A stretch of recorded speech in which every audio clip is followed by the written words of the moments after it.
back to Check Out the Stat by your girl, Treasure Wilson, aka Stat Baby. So today, got to talk about game 1 of the NBA Finals. Got to discuss Kennedy Carter and the top 10 female rappers according to Billboard. But first, I've got to give a shout out to our sponsor, Underdog Fantasy. With Underdog, you can earn money by making picks on your favorite players. You can try the app in California, Texas, and New York, and the list goes on. If you want to play along, go download Underdog Fantasy, use code STAT. They'll match your deposit up to $100, and you'll get a special pick. So first, let's do our Underdog Fantasy picks. As we know, on Sunday, Game 2 of the NBA Finals. You guys are going to get my thoughts on Game 1 in a second. But Underdog Fantasy has Luka at 31.5 points. I'm actually going to go higher based off what we've seen from Game 1. Luka was the main shot contributor, so I'm going to give him higher for that if they want to get a win. Underdog Fantasy has Jason Tatum at 9 rebounds. Also, oddly enough, he didn't really do too much scoring Game 1. He had more assists and rebounds. But 9 is kind of high, in my opinion. So I'm going to go lower. And then Porzingis is at 14.5 points. You know, he had a really good game 1. I'm going to put him, I feel like he's going to have right at 14, 15. So for Game 2, let's just do lower. I think that the Mavs are going to make adjustments. Hopefully, maybe give Lively more action against Porzingis. So maybe Porzingis will have a little bit less points, but we'll see. Anything is possible, especially when Boston is on their court. So make sure you guys download the Underdog Fantasy app and you can make your picks too. So we're going to start with my Superwoman of the Week, the one and only, also my favorite WNBA player, A'ja Wilson. And I'm not just saying that because she's also an AKA and has my last name. She really is that girl. She's been phenomenal in her past couple of games and she's been making history. So as we know, the Aces have always been fun to watch. But it's only getting better to watch, especially by her performance. So despite the Aces being 4-2 and second in the West, A'ja made history, becoming the first player in WNBA history to record 35-plus points, 10-plus rebounds, and 5-plus steals in a game. She has 5 straight games with 20 points and 10 rebounds, which is also the longest streak in WNBA history. Honestly, her and Kelsey Plum are a great match made, but she's been killing it. She deserves all the praise. I know there's a lot of back and forth about her marketability and who she is and Caitlin Clark and all this. Y'all know I'm going to stand strong for this girl because I think she's been doing her thing. And to me, she's looking like the best player in the league right now. There's obviously a lot of great players, but A'ja has stayed consistent and shown that she is that girl. Okay. So now let's get into the Mavs versus Celtics game recap. So I've been saying this from the beginning. And when I say this does not make me a Celtics fan. I have to be subjective and give my thoughts on what I see. The Celtics already started off their season strong, being first in the East. And I felt like the fix was in. I know it's only game 1. I know that there is still plenty of time, but from what we've seen thus far, the Mavs are going to have to make a lot of adjustments to be able to compete with the Celtics because the Celtics have a good little streak going on right now, and they're playing in Boston for game 2, so I'm a little bit worried for the Mavs, especially if Kyrie doesn't pick it up. And honestly, to me, I feel like the Celtics have the perfect formula to win. So if they don't win, it's going to be because of silly mistakes. So I got to do my breakdown. As we know, the Celtics won, beating the Mavs 107-89. It's not a point difference that we want to see in game 1, but it happened. Like I said, hopefully we'll see the Mavs make adjustments. So in the first quarter, right off the bat, coming off the bench, I think that the Celtics' biggest contributor was Porzingis. He scored 8 points in 5 minutes. He had great rim protection. And that 7'2" man made sure he made a lot of points early. Gave the Celtics that momentum, gave them a lead that they needed early on. And something that's funny that I keep realizing is a lot of these international players, granted, he missed 10 games.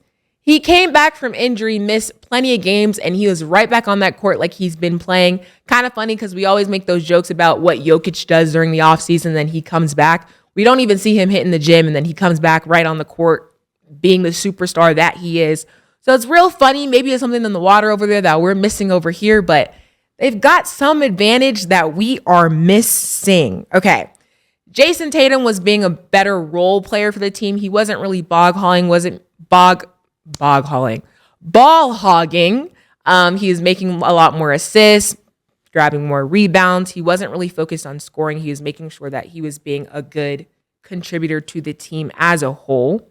And on the Mavs side, I think that the team is getting a little bit too reliant on Luka and Kyrie, which obviously it makes sense. That is the Mavs' best players, and they are a great duo when they are great.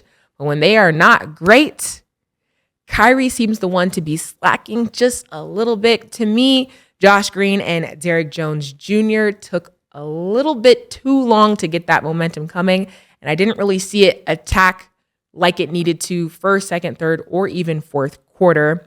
And Mavs shot 37% from the field and 25% on threes. Not a set that we want to see happening from them. Second quarter rolled along. Celtics kept their momentum. They were just shooting back and forth. They shot 55% from the field. So by halftime, the Celtics were up by 21 points, which is the third largest halftime lead in NBA Finals Game 1 history. And Porzingis had 18 points in the first half. So even by the first half, we kind of saw where the game was going, and we saw that the Celtics really had it in their hands. So by third quarter, Luka, was stepping up a little bit more. He was already staying pretty consistent, but by third quarter, he brought it up to an 8-point game after being down a lot. But at the end of the day, Luka cannot do this on his own. Where is the help from his other teammates? I know that we look to Luka for the answer, and Luka will try his best to be the answer, but what more else can you want from this man, okay? Kyrie was not having his best game. He was 6 for 19 and 0-5 from the three in three quarters with 3 turnovers. I don't really know what was getting to him. We talked about it earlier, maybe it being like bad luck for him stepping on the leprechaun, but maybe it was bad luck for him stepping on the leprechaun, because if he's 0-11 versus the Celtics, he should have never did what he did, because it's messing him up. And I know we don't want to just go off of that, but it's just looking real strange that this is a constant streak that we're seeing. And the Mavs haven't even been able to make any of their corner threes. So defensively, the Celtics were the better team. And even like we see, as things are going on, like people are trying different things. Derrick Jones Jr. goes for the lob. Jaylen Brown says, nope, not on my court. Wasn't even able to make that shot. And Jaylen Brown stood tall. So Celtics didn't even have to make crazy adjustments. They kind of figured the Mavs out, and we saw that early on in the first half. So by fourth quarter, me personally, I ain't gonna lie to y'all, I was losing interest because we saw where the game was going. We saw how the points were. The point difference was just too large. Kyrie was benched. I didn't see anything impressive from the Mavs that I want to see in game 2. I just want to see a lot of adjustments. And I know Mavs fans are cool, and they're like, it's game 1. Don't worry about it. That's how I sounded with the Heat. But I think it's now time to start worrying about it if Luka is going to be your only answer. We cannot have that happen. So looking ahead to game 2 is in Boston. This could go one of two ways. This could be a great game changer for the Mavs. They win in Boston and turn it completely around, or they lose. Celtics go 2-0, then they go to game 3 and they struggle to get that momentum back up. Either way, it would be good to see some sort of competition from both of these teams because they have pretty strong fan bases. So we want to see some action happening on the court. But game 1, I was not impressed. However, I will say again, Luka did all he could. He finished with 30 points, 10 rebounds, 2 steals, 1 assist, and he was 46% from the field. But his 1 assist tells you that he could not really rely on his teammates. He had to kind of stick up for himself, put the shots up and do what he could. And we saw all he could do, which wasn't enough. So I'm thinking that the Celtics might have game 2, putting a prediction out there. It's a prediction. This is what I think, but definitely know what you guys think in the comments below. With that being said, we're going to go to break. And when we return, we're going to talk about what's new in the W. Can you tell us a little bit more about that? I mean, is there I was selling crack on a private jet up in the I didn't get the shout out to Dipset Couture. Make sure you go online to dipsetcouture.us to order some shirts and everything else, but So I'm gonna get some cheeks after this horsepower. jewelry and bikes, nigga. Black Benzes and white Vigors. Now I'm out here and I'm looking for more chandeliers and light fixtures. Nah, I don't like niggas. What's wrong with me? I'm alright, nigga, but this 44 turn to Michael Jordan. I look and say, take flight, nigga. Welcome back. Now we're going to get into what's new in the W. So we're going to address the things in the WNBA that happened this week that I think were pretty big headlining stories. So number one, we got to talk about Miss Kennedy Carter from the Chicago Sky. So she quickly, very quickly became the villain in the WNBA after a controversial foul against Caitlin Clark. And, I'm not even going to lie, like, that's not even just it. Like, she has been chatting just a little bit. Like, she made a quote where she said, and she was talking about Caitlin Clark, she said, besides three-point shooting, what does she bring to the table? And even in a post-game interview, they were trying to ask her questions about Caitlin Clark because, you had a foul against Caitlin Clark. They want to know what happened. As a journalist in a press conference, they're going to ask you about what happened on the court. Shawty said she didn't want to answer no Caitlin Clark questions. I understand you're annoyed, right? But it's like at the end of the day, a lot of people are tuned in to watch Caitlin Clark, and you did just foul Shawty, which is still going back and forth about people how they feel about it. So they wanted some answers. And clearly, Draymond Green agrees with my take too, because he basically spoke out and said he loved what Kennedy did, but he said, I don't love how you went to the press conference and wouldn't answer a question about it. I'll give you a little advice. If you want to take on the villain role, great. I love it. You're going to be the enforcer on your team. Great. Love it. But you can't dodge the questions. When you go to the press conference, you answer the questions. You did what you did. Stand on it. Which is real kind of funny coming from Draymond Green because, he's had a lot of things going on in the season. But it takes a villain to know one. So that's the word of advice he gave Miss Kennedy. And honestly, I think that that's some advice she should follow because if you're going to do something real bold, you got to be able to speak to it. So, boom, fast forward to a couple days ago. People already feel some type of way about her because of the foul. But you can feel how you want to feel because that girl is still killing it on the court. I'm not going to lie. She's been doing her big one for the Sky. But recently, she raised some concerns, not her personally, but I guess people were attacking her as she left her team hotel and her teammates were saying that she was being harassed. So her teammates did come up to her defense and basically, stuck up for her regarding the situation. Angel Reese tweeted, finding out our team's hotel to pull up with cameras as we get off the bus and put it in my teammate's face and harass her is nasty work. This really is out of control and needs to stop. And then Isabel Harrison said, wow, thank God for security. My teammate being harassed at our hotel is insane. Couldn't even step off the bus. First thing I want to say is I think it's really dope that her teammates are coming to her defense because in order for it to get more attention and for things to change, the rest of the team is going to have to speak up. This is already like a long discussion right now because people feel like the Fever's team chemistry is off. And when something happens to Caitlin Clark, the rest of the team doesn't speak up enough. But one thing that's not happening to is the Chicago Sky. All them girls are sticking up for each other, which I love because Kennedy has faced a lot of hate. And I understand people's frustration because when you have Caitlin Clark, who is now a lot of new WNBA fans' favorite player, and you do something to her that makes her look like, oh my gosh, Caitlin Clark is in danger or whatever, however you feel about it, they gonna feel some type of way. But I love that her teammates are coming to her defense, making sure that she's okay. But what is crazy is all these people taking it mad out of context.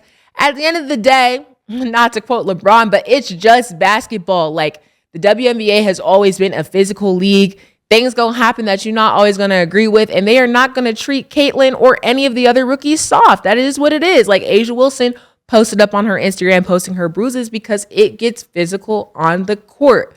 So the fact that people, paparazzi, fans, whatever you want to call it, are running up in Shawty's face with cameras and, pondering her is insane. Like things are going to happen that y'all aren't going to like because I promise y'all ain't finna run up on Draymond Green. Y'all don't want that smoke. But when it's Kennedy, now y'all want to be up on her face. Like pipe down, relax. If something is super uncalled for, I'm sure the league will handle it as it needs to be handled. but it's not for y'all to handle. And if y'all want questions, you better get you a little press badge and get in the room and ask the question. Invite her on your show or leave it alone, because everybody thinks that they're journalists nowadays. And at the end of the day, sometimes you need to know your place. So let her play and do her thing. Okay. Next thing that I want to talk about is the USA 3x3 women's national team. That was also announced this week. So at the Paris Olympics, the people selected is Cameron Brink, Ryan Howard, Sarah Burdick, and Haley Van Lith. So obviously want to give a huge congratulations to those women. They've been doing their thing. But I think the interesting person here, and it's not the elephant in the room. Like, I'm a fan of this, young lady, but it's interesting. Haley Van Lith, she has had a very interesting year. So boom, started out as an All-American at Louisville, transferred to LSU, and then we all saw her struggle. And I hate to use this word choice, but that's what happened. We all saw her struggle versus Iowa when she was guarding Caitlin Clark. If you look back at my previous episodes, I basically said that was a bad coaching decision. I did not think that Kim Mulkey should have had Haley Van Lith on Caitlin Clark. I don't think that was a matchup that she was ready for. And I know, stay ready so you don't have to get ready, but Haley Van Lith just wasn't ready, and she is a phenomenal player. She's great at what she does. Do I agree with all her transferring decisions? No, but if that's the best decision for her, I can't knock that. That's the best decision for her. So she is now transferred to TCU. Ironically enough, after, Angel Reese and Camilla have been, moved up the ranks and went to the WNBA, she's now starting at another school. And I'm hoping that she gets to put all of her skills on display at TCU. But it's interesting that she got that Paris Olympics roster. I am proud of her, and I think that she's going to do great. And I think that this is the time, I guess you could say, a little bit of redemption, because that's the kind of way that she ended her season, up against Caitlin Clark. The memes were running. The memes were going crazy. They was talking a lot of smack about her. But this is the time to show, look, I still got it. That was just a one little mess up. It was Caitlin Clark, and I understand at the time, she's one of the best collegiate players. She struggled a little bit, but now's her redemption time, and I'm happy for her and excited to see what she does in Paris. And so then my last what's new in the W little header we're going to go over is the ESPN WNBA rookie rankings. So at number 1, to a lot of people's surprise, is Cameron Brink. 2 is Angel Reese. 3 is Kate Martin. 4 is Rickea Jackson. And Caitlin Clark is listed at number 6. So I think we've all seen that the rookies have not had a seamless entry into the WNBA. And we know that is not what was supposed to happen, okay? Nobody was supposed to get on the court and just be killing everybody in the W. That's just not how things work. We keep saying, this is a physical league, and this was something that a lot of the rookies weren't fully prepared for. After the WNBA draft, they don't have that much time to get adjusted to being in the WNBA. But, when the season's over and they can train in off season, I'm not worried about a lot of the rookies, because they brought that fire, they brought that energy, and they're showing that mentally they're there. It's just physically, they just got to make some adjustments, because it's very different from how it was in college. So Cameron, I think she's been doing pretty well for her being on the Sparks. The Sparks don't have the best record right now, but she's adjusted pretty well with that team. Angel Reese, I also think that she's made good adjustments. She hasn't been thrown around too easily. I mean, there's a couple clips here and there that you see her, falling on the floor, which that is happening to all of them. But stats-wise, that's something that I had to take a step back and look at. So she's actually leading all rookies in rebounds, steals, double-doubles, and win shares. And as of right now, her stats, she's averaging 12.3 points, 11.3 rebounds, and 1.7 assists and 2 steals. And for the Sky, she had 13 points and a team-high 10 rebounds in their loss to the New York Liberty. Obviously, the New York Liberty is not an easy team to beat, especially when you're going against Sabrina Ionescu and Breanna Stewart. But she didn't shy away from the challenge. She made sure to stand strong and show that she's a defensive player, and that's exactly what she did. Okay, so those are the top 2 players. We got Cameron Brink, Angel Reese, Kate Martin. Out of all the rookies, Kate Martin is definitely having the time of her life. She's going through a little bit of rookie haze, and you can tell. I mean, there's a clip where the Aces team pretended to leave her off the team bus, and she's running, trying to catch up and get them. but also on her birthday, they celebrated her, gave her a cake, a cute little crown. She's been easing in with the aces a lot better than I would say the other rookies are. And it's no shade to the other rookies. I just think that the aces definitely have that winner mentality right now. They're excited. They got a Kate Martin who came from Iowa playing with Caitlin Clark. They see a lot of energy and they see a lot of upside to her in the future. So Kate Martin's having the time of her life. And then there's Caitlin Clark at 6. I'm going to kind of quote what, they were saying on socials, because when you see these lists, right? You see these lists and these are up to people and what they think. It just sounds kind of ridiculous when you hear Caitlin Clark being at number 6. But if that is how ESPN felt, that is how ESPN felt. I would definitely put her at like a 3 position. Would I replace her with Kate Martin? Probably, because I think that she's gotten a lot more minutes than Kate Martin. And I think that she's been doing her best, considering that she's not on the best of the best teams, but the Fever is getting what they can get out of having her on there. And I think they also need to just work on their, team bonding, team building, making sure that they're getting closer together, because on the court, I think they're struggling to kind of have those matchups for them. But I'm not worried about them as time goes on. I think that that's something that they will be able to adjust to. And I think further along as the season continues, Caitlin Clark's rankings will be higher up. But she's doing the best she can as a rookie, okay? This is not an easy task. And then now we're going to get into Ain't No Way, where you talk about the crazy things that have happened this week. So Ain't No Way, Nicki Minaj, is still on top as Billboard's top 10 hottest female rappers. So the list here, Nicki Minaj is at number 1. And we got Sexy Red, Meg Thee Stallion, Doja Cat, Ice Spice, Glorilla, Cardi B, Lotto, JT, and Flo Milli.